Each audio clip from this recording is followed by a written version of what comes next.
ভোক্তা অধিকার সংরক্ষণ অধিদপ্তর, রংপুর বিভাগ, নিরাপদ খাদ্য কর্তৃপক্ষ, ক্যাব এবং চেম্বার অব কমার্স থেকে আজকে আমরা রমজান মাস উপলক্ষে নিত্য প্রয়োজনীয় বিভিন্ন পণ্যের বাজারে আমরা মনিটরিং করেছি।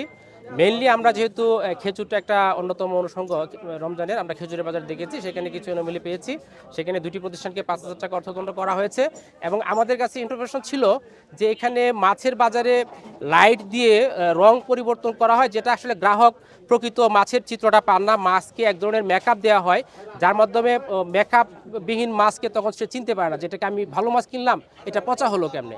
এই ধরনের যে প্রতারণামূলক একটা চিত্র, সেই চিত্রটার বিরুদ্ধেও আমরা আইন প্রয়োগ করতে এখানে আমরা মূলত আজকে উদ্যোগী ছিলাম। কিন্তু যে এখানকার যারা ব্যবসায়ীবৃন্দ এবং নেতৃবৃন্দ, তাদের জোর অনুরোধ ছিল যেন আমরা আজকের মতো তাদেরকে একটা ওয়ার্নিং দেয় এবং কালকে থেকে তারা হচ্ছে যে এটি বাস্তবায়ন করবে, যে এখানে কোনো ধরনের রং বা কালার লাইট ব্যবহার করে মানুষকে প্রতারণা করা হবে না। এক্সট্রিম মশার কয়েল প্ল্যান্ট ফাইবার দিয়ে তৈরি, ডেঙ্গু, চিকুনগুনিয়া বাহি সহ যে কোনো মশার বিরুদ্ধে দেয় এক্সট্রিম সুরক্ষা। তো আপনাদের মাধ্যমে এটি আমরা প্রচার করতে চাই যে রংপুরের মানুষ যেন প্রকৃত মাছের চিত্র দেখে মাছ কিনতে পারে, সেটাও আমরা দেখব এবং পরবর্তীতে আমাদের এই অভিযানটি চলবে।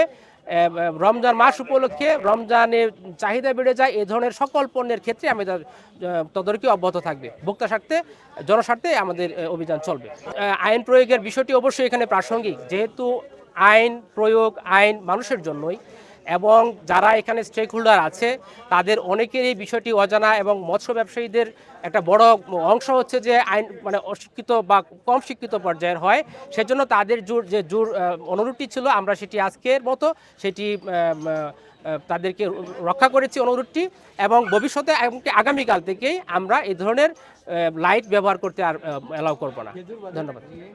খেজুর বাজারে আমরা যেটি দেখলাম যে সেখানে কিছু কিছু খেজুরের দাম বেশি ছিল এবং কিছু কিছু খেজুরের ক্ষেত্রে তাদের মূল্য তালিকা সম্পূর্ণ ছিল না, এবং আমরা যখন তাদেরকে জিজ্ঞাসা করি তখন কিন্তু তারা দেখলেন যে একটা যৌক্তিক মুনাফা করে কিন্তু আবার মূল্য তালিকা পুনঃ ঘোষণা দিল। আমরা চাই যে ব্যবসায়ীরা অবশ্যই ব্যবসা করবে, সেটা যেন যৌক্তিক পর্যায়ে হয়, এটাই আমাদের চাওয়া। আজকের এই তদারকি অভিযানে মূলত জরিমানা করা আমাদের উদ্দেশ্য ছিল না, উদ্দেশ্য ছিল যে এটা সচেতনতামূলক একটা মেসেজ দেওয়া। সেজন্য শুধু সচেতনতামূলকভাবে দুইটি প্রতিষ্ঠানে 5,000 টাকা অর্থদণ্ড করা হয়েছে।